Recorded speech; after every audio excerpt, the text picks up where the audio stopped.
એક મસ્ત ધંધો છે, કરવો છે. ચલો આપણે બે છે ને કરોડો બની જઈશું, કરોડો ના આશેમી થઈ જઈશું. આપણે છે ને બાપા દાદી દાદા દાદી જે કાકા કાકી જે આપણે બટેટા લેવા મોકલે ને, બટેટા લેવા ને જવાના. પણ છે ને 10 રૂપિયાના બટેટા મંગુ ને 8 રૂપિયાના બટેટા લેવાના. 5 ફેરું જાવી પ્લસ પ્લસ પ્લસ પ્લસ 10 રૂપિયા તો નીકળે. 10 રૂપિયાનો આંબો લાવવાનો, કાશી કેરી લાવવાની. કેરી ખાવાની નહીં, એને પકવી નાખવાની. પકવીને એનું ગોટલું કાઢી લેવાનું. ગોટલું આપણે ફળિયામાં વાવી દેવું.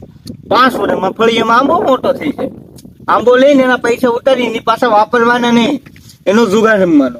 જુગાર રમીતા ના લાખ રૂપિયા જીતી જાય ને, એ લાખ રૂપિયા વાપરવાના નહીં, એના નકરા આંબા લઈ લેવાના. પછી એ 10 વીઘામાં વાવી દેવાના આંબા. પાછી કેરી 100 વીઘામાં. એમ કરતા કરતા આપણે 2 કરોડ પડે.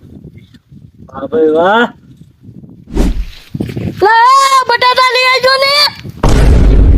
હું